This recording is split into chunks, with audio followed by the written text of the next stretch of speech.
Hello friends, this is Tina Malik and welcome to Stairs to Success. Friends, हमने English pedagogy series start की हुई है and आज हमारी क्लास 9th है। आज हम कुछ इम्पॉर्टेंट टर्म्स को डिस्कस करेंगे जो मोस्ट इम्पॉर्टेंट है और हर एक टीचिंग एग्जाम्स में पूछे जाते हैं। जहाँ इंग्लिश पेडागोजी आती है वहाँ ये टर्म्स बहुत ही ज़्यादा पूछे जाते हैं।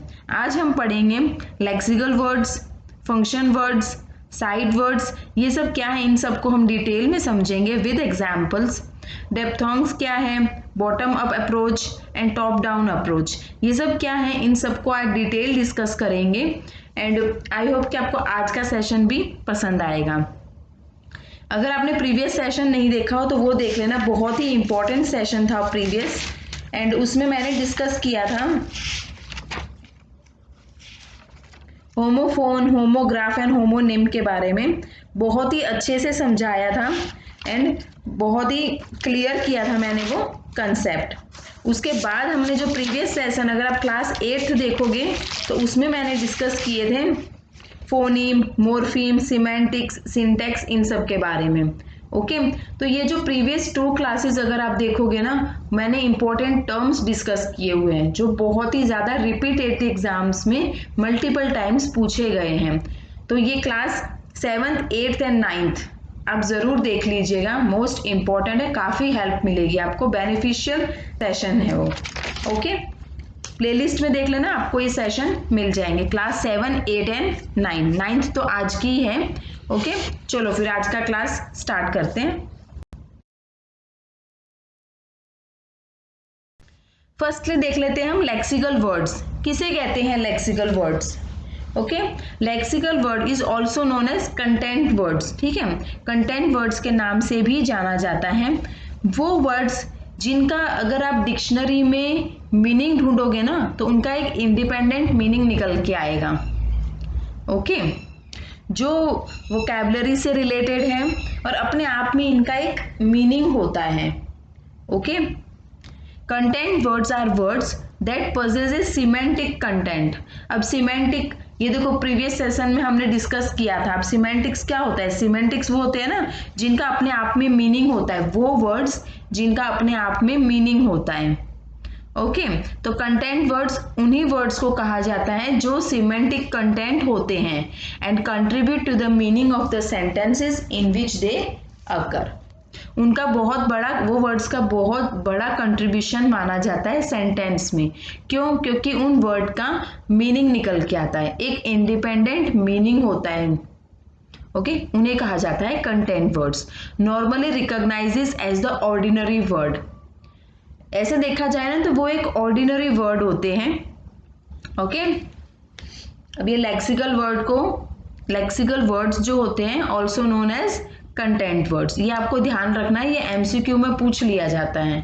ओके क्या होता है ये content words? It is a word that conveys information in a speech और इन टेक्स्ट। ओके कोई भी पैसेज में, टेक्स्ट में इनका क्या होता है? इनका मीनिंग होता है, इनकी इंफॉर्मेशन होती है। ओके इंफॉर्मेशन कन्वे करते हैं और इन वर्ड्स का मीनिंग होता है। Those words who have their own independent meaning. Okay बहुत ही सिंपल कंसेप्ट है ये, बहुत ही इजीली आपको समझ में आ जाएगा। They can also be a part of the word और a chain of the words. Okay अब देखो एग्जाम्पल देखोगे ना तो देखो कैट, प्रिंसिपल, ओके स्कूल में जो प्रिंसिपल होता है वो, love, hate, take care of, ये सारे वो वर्ड्स है जिनका अगर आप डिक्शनरी में मीनिंग ढूंढोगे ना तो आपको पर्टिकुलर इंडिपेंडेंट मीनिंग मिलेगा इनका। ओके ये वो वर्ड्स होते हैं। ओके जैसे कैट है, ये एक सिंगल वर्ड है लेकिन इसका भी तो मीनिंग है ना। ट्रैफिक लाइट है, इनका भी ये 2 वर्ड्स इकट्ठे बन गए, 2 words together meaning 1 thing. Okay ये 2 वर्ड इकट्ठे हुए तो इनका एक मीनिंग निकल के आया। Okay take care of, by the way, ये सब कुछ क्या है? ये सारे बेस्ट एग्जाम्पल्स हैं। ओके एंड आई होप कि आपका लेक्सिकल वर्ड का कंसेप्ट क्लियर हो गया होगा। ओके चलो आगे प्रोसीड करते हैं हम। Now next one is function words. Okay, function words क्या होता है वो देख लेते हैं। फंक्शन वर्ड्स में क्या होता है कि अपने आप में एक लिटिल मीनिंग है इनका। ओके, ये क्या करते हैं, सेंटेंस के स्ट्रक्चर बनाने में काम आते हैं, सेंटेंस को जोड़ते हैं, कनेक्ट करते हैं। ओके, ऐसे वर्ड्स हैं जो कनेक्ट करने में काम आते हैं। फंक्शन है उनका, फंक्शन क्या है उनका, वो जोड़ने का काम करते हैं। ओके, जैसे कि which are words that have very little substantive meaning and primarily denote grammatical relationship between content words. Okay, जो ये कंटेंट वर्ड्स होते हैं ना, उनका ग्रामेटिकल रिलेशनशिप बनाते हैं, ये जोड़ते हैं। ओके, आई थिंक समझ में आ रहा है आपको। They have little ambiguous meaning and express grammatical relationship among other ordinary words with in a sentence. Okay, function words includes, function words में बहुत कुछ आ जाता है। देखो, कंजक्शंस आ जाते हैं, डिटर्मिनर्स आ जाते हैं, प्रीपोजिशन आते हैं, प्रोनाउंस आते हैं, ओके, ऑक्सिलरीज आते हैं, मोडाल्स आते हैं, सारा कुछ इसमें ग्रामेटिकल, सब कुछ ग्रामेटिकल वोकैबुलरी सारा कुछ इसमें इंक्लूड हो जाता है। ये होते हैं फंक्शन वर्ड्स। बहुत ही सिंपल है ये कंसेप्ट, ये वाला। ठीक है, इसके एग्जाम्पल देख लो ना आप। The, can, but, A, however, दो, माइट, कुड, विल, ये सब क्या है, ये सारे ग्रामेटिकल वोकैबुलरीज हैं। ओके, ये क्या करते हैं, ये कंटेंट वर्ड्स में आकर सेंटेंस को बहुत ही, बोलते हैं ना, मीनिंगफुल बनाते हैं। ओके, ये जोड़ने का काम करते हैं। ओके, कनेक्ट करते हैं, ये ऐसे वर्ड्स हैं जो कनेक्ट करने में काम आते हैं। आई होप कि यहाँ तक का कंसेप्ट क्लियर है। मोस्ट इंपॉर्टेंट टर्म्स हैं आज के जो मैं डिस्कस कर रही हूँ ना, बहुत बार पूछे गए हैं। देखो, इंग्लिश पेडागोजी में इतना कुछ नहीं आता है। इंग्लिश पेडागोजी में पेडागोजी से रिलेटेड क्वेश्चंस आ जाते हैं, एंड ये जो टर्म्स है ना, इससे रिलेटेड क्वेश्चंस बहुत पूछे जाते हैं। बहुत ही लिमिटेड टॉपिक है इंग्लिश में, लेकिन जितने भी है ना, मैंने सारे कवर अप करवा दिए हैं। अगर आपने नहीं देखे हैं ना, तो प्लीज़ आप देख लेना। ओके, बहुत ही इंपॉर्टेंट टॉपिक्स मैंने डिस्कस किए हुए हैं, काफ़ी हेल्प हो जाएगी आपकी। ओके, अभी साइड बाय साइड हम एमसीक्यूज भी स्टार्ट करेंगे। काफ़ी दिन से हम कंटेंट ही कर रहे हैं, तो अब मैं सोच रही हूँ कि अब नेक्स्ट सेशन होगा ना इंग्लिश पेडागोजी का, तो हम कुछ एमसीक्यूज, बेस्ट एमसीक्यूज, और साथ में जो प्रीवियस ईयर में पूछे गए हैं ना, उनको हम डिस्कस करेंगे। ओके, तो उससे क्या है, आपका कंसेप्ट और अच्छे से क्लियर हो जाएगा, आपको आइडिया लग जाएगा कैसे, किस तरह से एग्जाम में पूछा जाता है। चलो नेक्स्ट वन देख लेते हैं हम। Next is sight words. बहुत ही इंपॉर्टेंट, मल्टीपल टाइम पूछा गया है इस टॉपिक से रिलेटेड क्वेश्चन। साइट वर्ड्स कौन से होते हैं? साइट वर्ड्स, अब पहले नाम देख लो। साइट, साइट क्या है? विजन। ओके, देखना।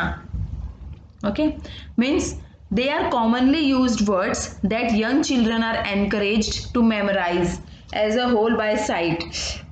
मतलब कि ये है ना, जो बोलते हैं ना, ऐसे वर्ड्स जिसे आप पहली नज़र में ही पहचान लेते हो। ठीक है, रिपीटेडली, ऑफनली, यानी यूज होते रहते हैं ये वाले वर्ड्स डेली में। ओके ओके, जैसे कि वो वर्ड्स जिसे हम लगातार या फिर बार बार देखते हैं टेक्स्ट में, पैसेजेस में, पैराग्राफ में, इन सब में। ओके, तो इन सब में क्या है, ये बार बार यूज होते रहते हैं ना, तो ये हमारी नज़र में, ध्यान में आ जाते हैं। And so that they can automatically recognize these words in print without having to use any strategies to decode।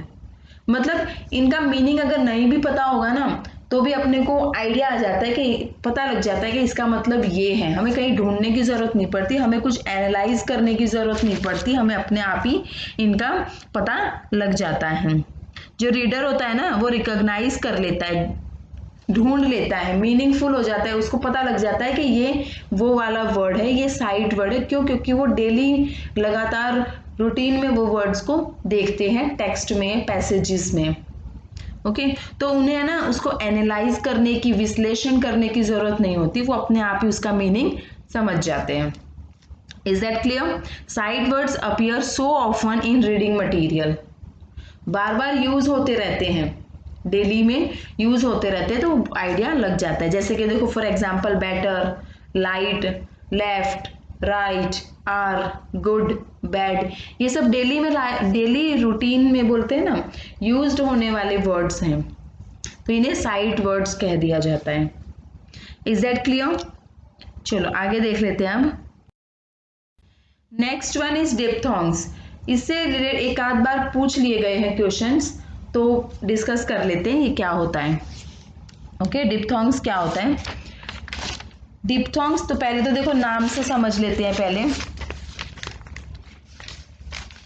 Diphthongs है डी आई मतलब क्या होता है? डी आई मतलब इंटरसेक्ट करना, विभाजन।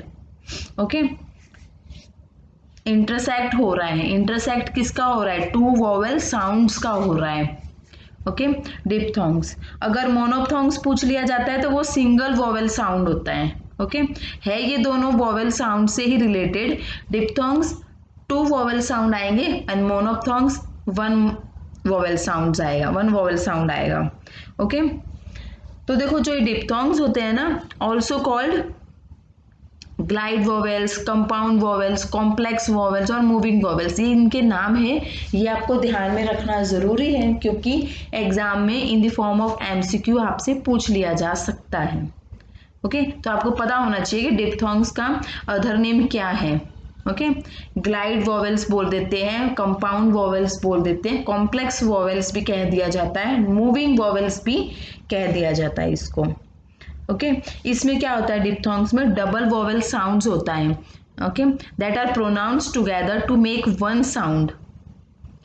कोई एक साउंड क्रिएट होती है बाद में, ठीक है, टू वोवेल साउंड को साथ में प्रोनाउंस किया जाता है। वोवेल कौन सा? A, E, I, O, U. Okay, and the word diphthongs means two voice या फिर two sound.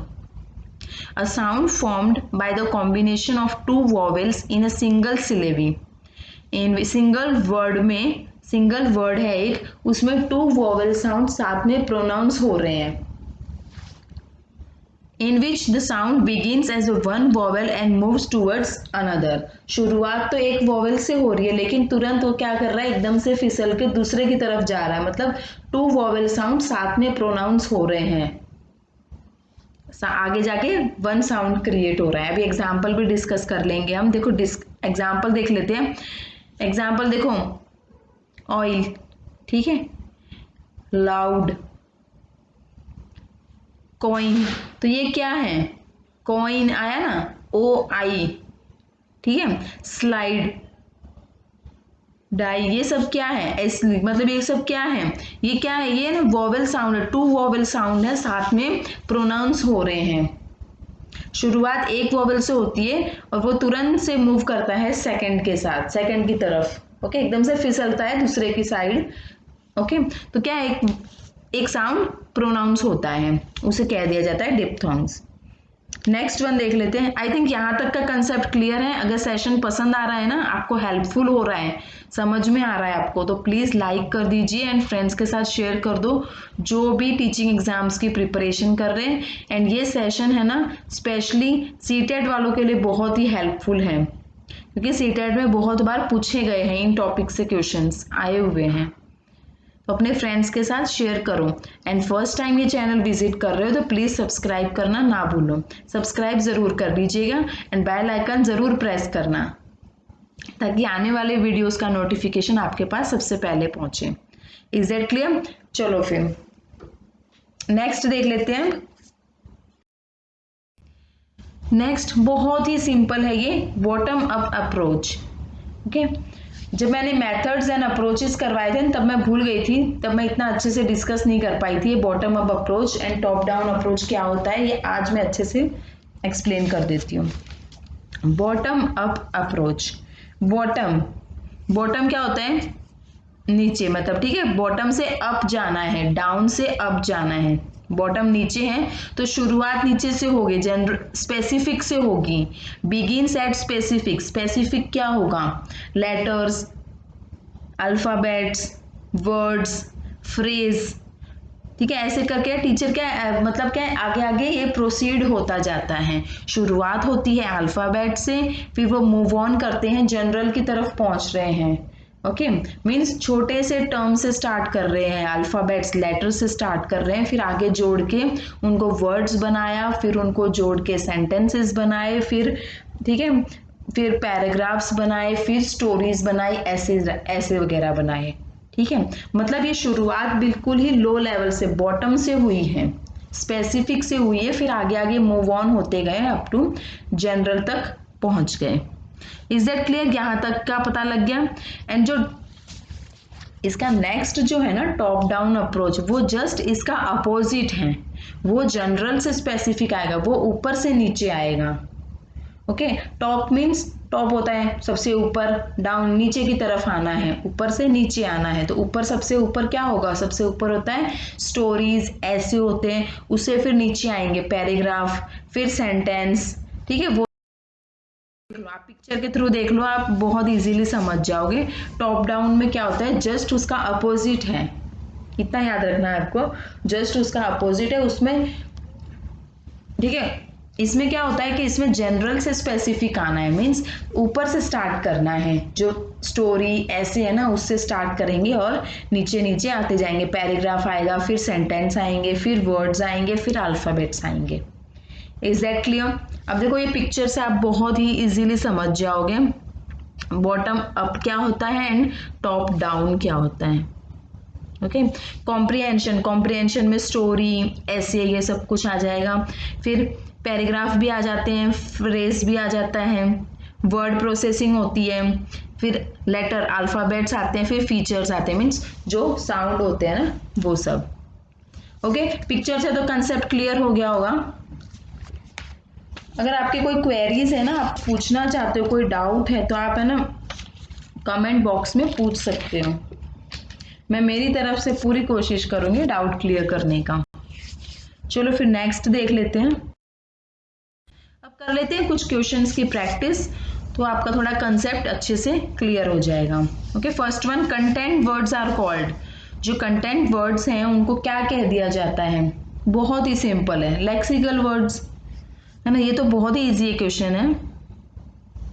Next one, which is a lexical word? कौन से होते हैं लेक्सिकल वर्ड्स? लेक्सिकल वर्ड्स वो होते हैं जिनका अपने आप में एक इंडिपेंडेंट मीनिंग होता है, अगर आप उन वर्ड को डिक्शनरी में ढूंढोगे ना तो उनका मीनिंग मिलेगा आपको। बहुत ही सिंपल है, एग्जाम्पल भी दिया था मैंने, that is option A, love. इसका एक इंडिपेंडेंट मीनिंग है। ओके, इज, द, माइट, ये सब क्या है? ये तो फंक्शन वर्ड्स हुए ना, ये तो कनेक्ट कर रहे हैं, ग्रामेटिकल है, ये तो ग्रामर वोकैबुलरी है ना, ये तो इज, द, माइट, ये तो फंक्शन वर्ड्स हुए। लव क्या है? लेक्सिकल वर्ड है। Okay, next one, which is a function word? However, booking, principal, someone. तो देखो हाउएवर जो है ना वो एक फंक्शन वर्ड है ना, क्योंकि देखो बुकिंग, प्रिंसिपल, समवन, इन सब के तो अपने आप में मीनिंग है ना। हाउएवर का तो कुछ मीनिंग नहीं होता, ये तो कनेक्ट करने के लिए, ग्रामर है, ये तो ग्रामेटिकल वोकैबुलरी है ना, ये तो फंक्शन वर्ड हुआ however. Next one, a side word is a vocabulary item. कौन सा है वो बताना है आपको। That is to be learn by heart, ऐसा कुछ नहीं है। साइड वर्ड्स कौन से वर्ड्स होते हैं? मैंने जब अभी एक्सप्लेन किया ना तब भी बताया था, साइड वर्ड्स कौन से होते हैं। साइड वर्ड्स वो होते हैं जो पहली नजर में आप जिन्हें पहचान लेते हो।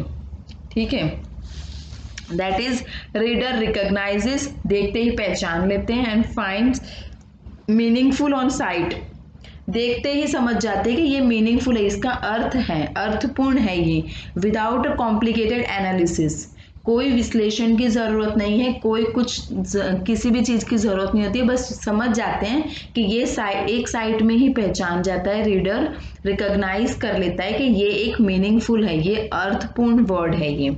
Okay, option C. Next one, diphthongs are, diphthongs क्या होते हैं? ये अभी जस्ट बताया ही था मैंने। डिप्थोंग्स होते हैं double vowel sound, and monophthongs होते हैं सिंगल वोवेल साउंड। ओके, तो डिप्थोंग्स की बात हो रही है, that is double vowel sounds होगा, option C. Diphthongs are also known as, क्या नाम था इसके, बहुत से नाम अभी जस्ट डिस्कस किए थे हमने। इसे कह दिया जाता है glide vowels. Okay, glide vowels कह दिया जाता है इसको, ऑप्शन बी। तो फ्रेंड्स ये था आज का हमारा सेशन एंड आई होप कि आपको समझ में आया होगा एंड आपको सेशन पसंद आया होगा। अगर पसंद आया तो प्लीज़ अपने फ्रेंड्स के साथ शेयर कीजिए, उनकी भी हेल्प हो जाएगी। एंड चैनल को फर्स्ट टाइम विजिट किया है तो सब्सक्राइब कर लीजिएगा। Thanks for watching. मिलते हैं नेक्स्ट सेशन में, शायद MCQ की प्रैक्टिस करवाऊंगी या फिर कोई नया टॉपिक लेकर आऊंगी। Till then take care, bye.